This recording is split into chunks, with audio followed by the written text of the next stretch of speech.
Welcome back. Special coverage this morning. Mumbai's big boss, the battle for Mumbai. Big day for the residents of the maximum city and every major city across Maharashtra.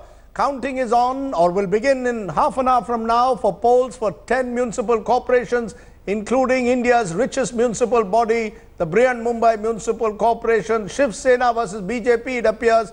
The primary battle and the Shiv Sena editorial this morning in the Saamna hitting out once again at the BJP, claiming that the BJP is only interested in playing politics, not the development of the state.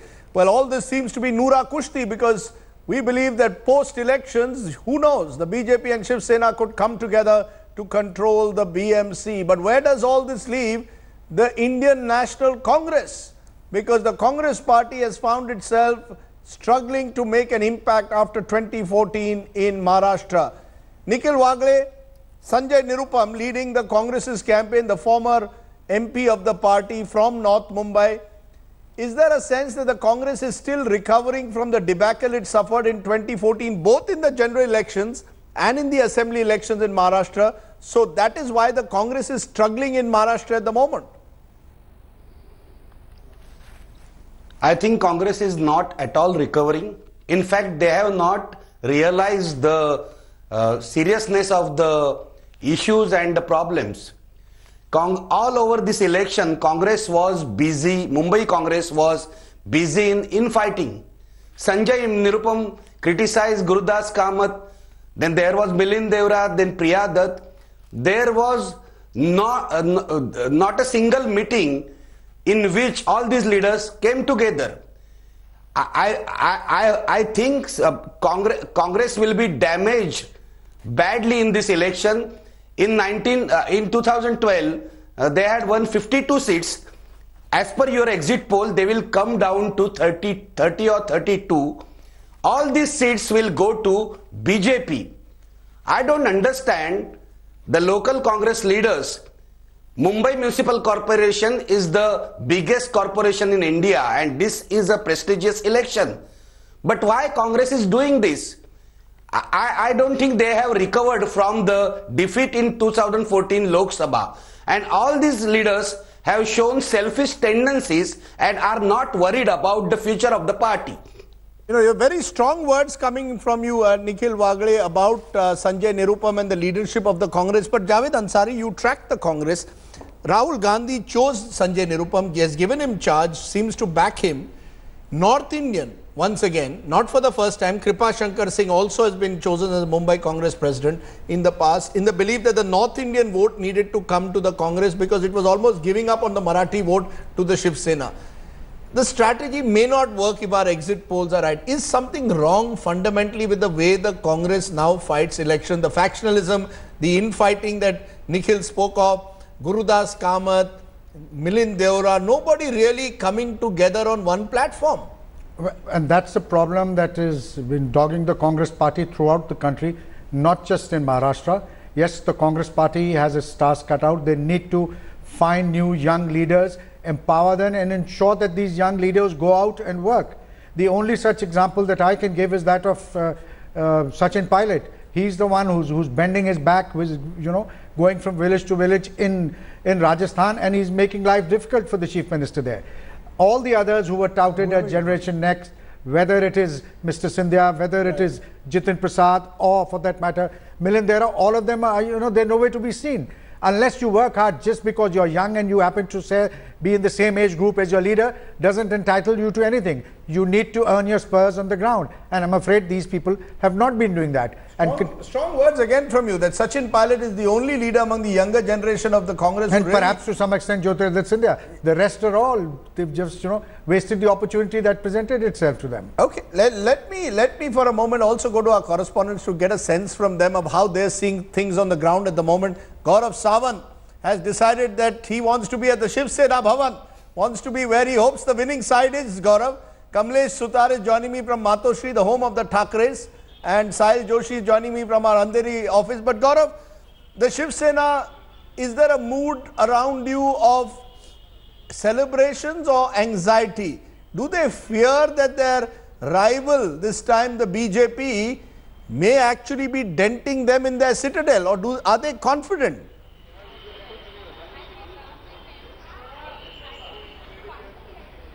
So if we were to go by the Saamna editorial or go by what Shiv Senics have been saying, they are confident. But, you know, Rajdeep, perhaps it's more anxiety at this stage. So everyone's glued up to television. 10 o'clock is when counting starts. By 11, the situation will be clear. So celebrations or not would be very clear in the next 1 hour between 10 and 11. But the BJP, well, from what I've been hearing on ground and talking to people, that is where the big fight is, the Shiv Sena and the BJP. Noora Kushti, will they come together? That will depend on numbers that both the teams get, both the parties get. But Rajdeep, this very clearly has edged out all the others in this big fight. I mean, you, Nikhil, and some of our other speakers have been talking about why this is so important, and more important, as many say, than some of the state elections.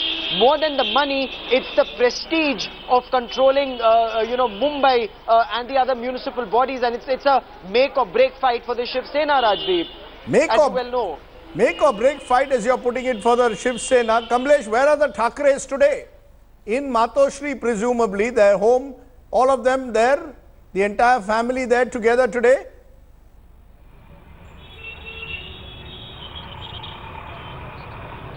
Well, yes, Rajiv, and the Thackeray's, as you know, are not known as early risers. And what we learned that the initial trends, they would be watching it from their home at Matoshri in Bandra. And once the trends start pouring in, we might just see some of them coming out. And in case there are celebrations, they might come out and wave in that trademark Thackeray style, which we've seen. Even Bala Sahib used to come out and wave at his supporters when there used to be a celebrations after the election. So we'll wait for that. When trends come in, we might see the Thackeray family come out, either Uddhav Thackeray or Aditya Thackeray. But by that time, it would be they would be getting a sense of what's happening on the ground, and the other leaders, the backroom strategists, would also start to gauge the situation and start planning accordingly. You know, Sahil Joshi, one person we haven't spoken about since this morning is Raj Thackeray. And that maybe tells a tale in itself. Because Raj Thackeray in 2012 was seen as the big spoiler. In 2017, he's now suddenly, Sahil, seen almost as a marginal figure. Would you agree that Raj Thackeray has lost his mojo, as they would say? Yeah, in fact, Rajdeep, when we were talking earlier about the survival for Shiv Sena, but it is also survival for MNS, and it's in a completely different way altogether, because at this point of time, his party is at the lowest point in Maharashtra politics. Even Raj Thackeray knows that. He was struggling with his own personal issues, especially with his son's health just before the elections, and he came into election campaign also quite late. But you're right, I mean, he has lost that particular steam which MNS enjoyed in 2012. So this elections, it's survival for him, even if he could manage to keep his base, not the way it used to be in 2012, but what was in 2007 when he formed the party and he contested BMC elections for the first time. So even that will be good for him. That's what even his party people are saying. He himself knows about that. So it's going to be really interesting to see how the two Thackeray's survive in Maharashtra politics. For Shiv Sena, the survival is to remain number one, to remain relevant in Maharashtra politics. For Raj Thackeray, it's just to go back to the original position where he started in Maharashtra politics, just to keep his party going. So at this point of time, at Raj Thackeray's residence, I know for sure that it's a complete silence. They are not expecting much from these particular results, but they are keeping a close watch. But because if any party, maybe Shiv Sena, reaches close to the that majority mark, they might need 5 or 7 seats, and we know that Raj Thackeray had already extended his hand before elections. We will see whether this time, after the elections, if need arises, if he prefers Raj Thackeray rather than that of support from BJP. That's an interesting point you're making, that if the Shiv Sena ends up close to the majority mark and Raj Thackeray has a handful of seats, will he be the one who will extend his hand of friendship to Uddhav Thackeray? But Manish, it's Raj Thackeray has declined as a politician. Something's gone wrong. Last time he controlled Nashik. He got his own mayor in Nashik. He had a large base, relatively large base in Pune.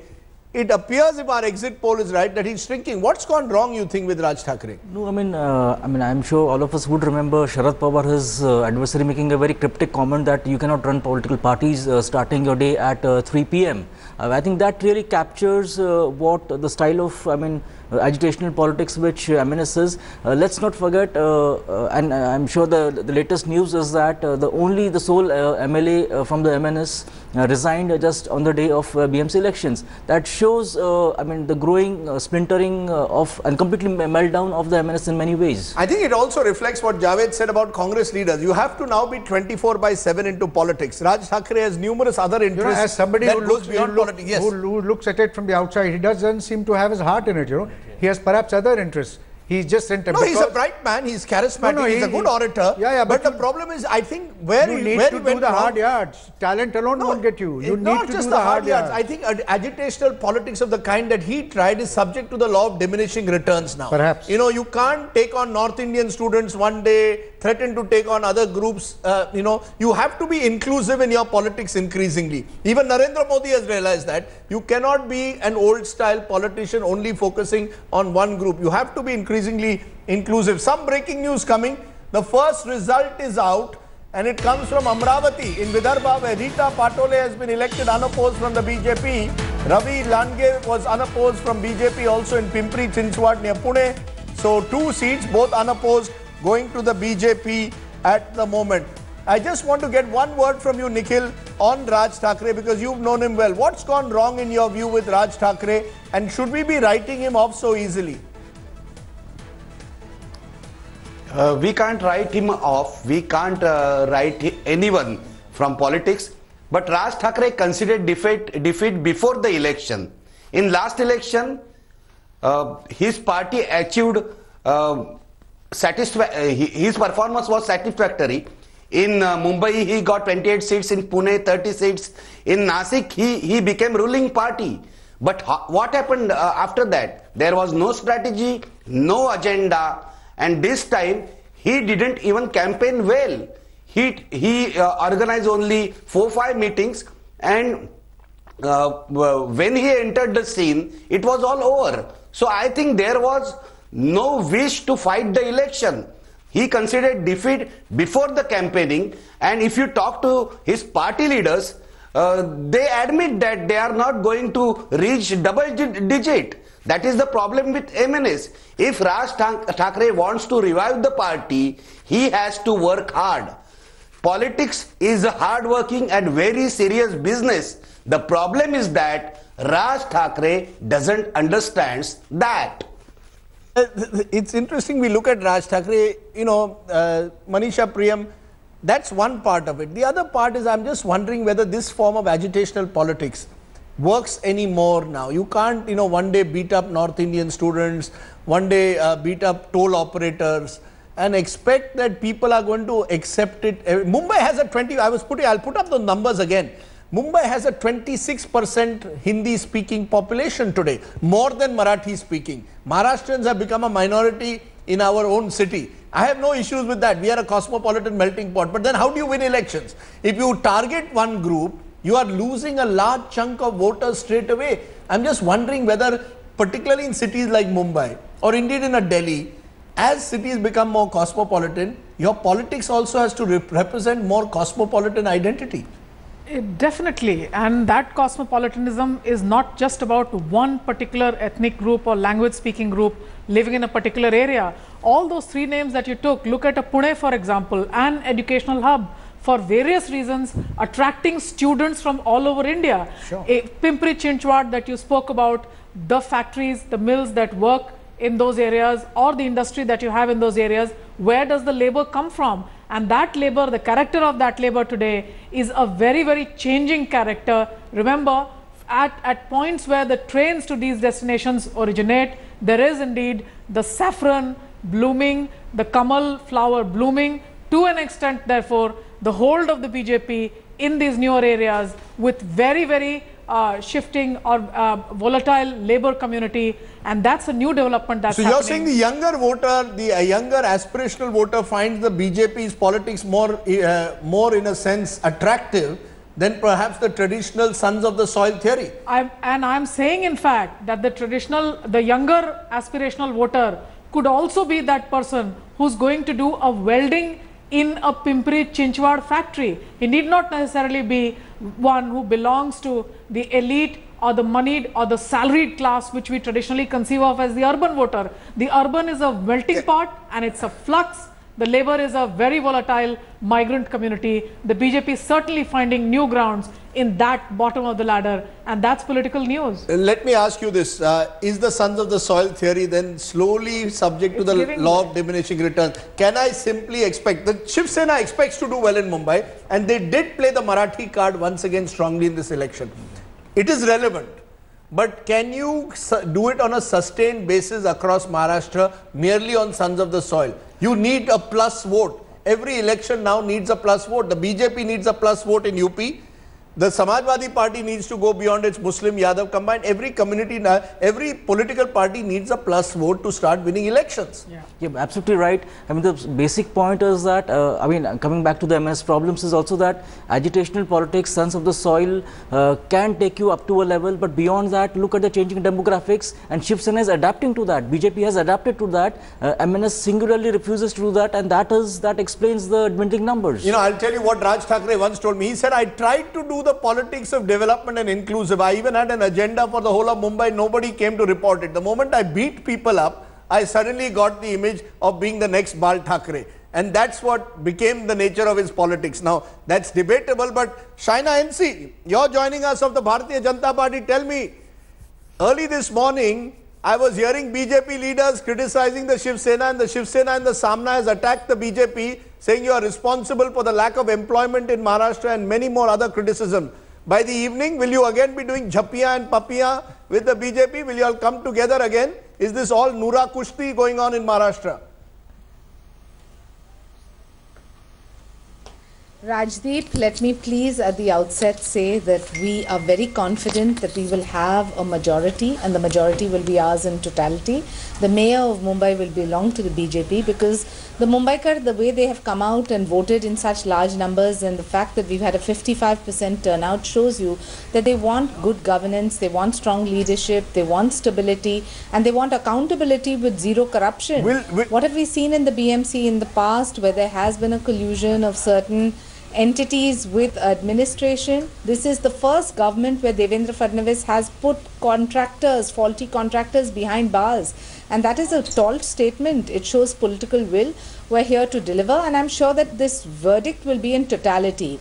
Reverting to your question about who writes what and what editorials are written by whom, this is your ally. You're in government with them. Your ally is calling. The other day I heard a BJP spokesman say that Shiv Sena is corrupt. But I don't see that why they don't have audits of the BMC. Today the Shiv Sena is in the morning paper saying that the BJP has no interest in the development of Mumbai, that it is a party like the Congress, it has become fattened with power. Now what is this? What am I as a voter, as a viewer expected to understand? Is this Noora Kushti? I don't need to comment. I'll tell you. I don't, as a representative of my party, need to comment on editorials written by any other party or any other person, or when somebody chooses to This is your ally. You're in government with them. It's not any other party, madam. They are in government with you. We are the single, just hold on, we are the single largest party in the assembly today based on a vote share which is legitimate on merit, where the Mumbaikar and the people of Maharashtra voted us for good development, and we will continue to work in that direction. In election time, everything is free, and as they say in English, all is fair in love and war. So people can say what they want to say to attract their own vote bank. We are going to do only what we have promised the Mumbaikar and the people of Maharashtra. And whether you see the results of the Lok Sabha election or the Assembly or the Maharashtra Council, the municipal councils, you will see that BJP has got so you will be, madam, I have 30 seconds. Under the leadership of Devendra Fadnavis, and this is what the people want. Shaina NC, you are telling me today the mayor of Mumbai will be BJP. You are willing to put your neck out and say the mayor of Mumbai will be BJP. Am I correct? Absolutely. Because I'm going to play this in the evening. In the morning at 9:50, you have said the mayor of Mumbai will be BJP. BJP will have more seats than the Shiv Sena. I'm going to play this entire recording, ma'am, this evening. Till then, you can smile. Good morning to you, and let's see whether the lotus blooms in Mumbai. And under the leadership of Devendra Fadnavis, under the leadership of Devendra Fadnavis. I love it the way you all are all under the now. leadership of Devendra Fadnavis, we will give a transparent, accountable government. Not Narendra Modi? Why not? From top to only bottom and Devendra bottom to top. Fadnavis? No credit to Mr. Modi? Absolutely. Okay. But we have, of course, we are all in awe of our Prime Minister and his integrity, but we've emulated the same model in Maharashtra. Devendra Fadnavis is a man of integrity. He's led by example and led from the front. And I think that we have promised the people an accountable, transparent government from top to bottom in Maharashtra and bottom to top, and we will continue to do so.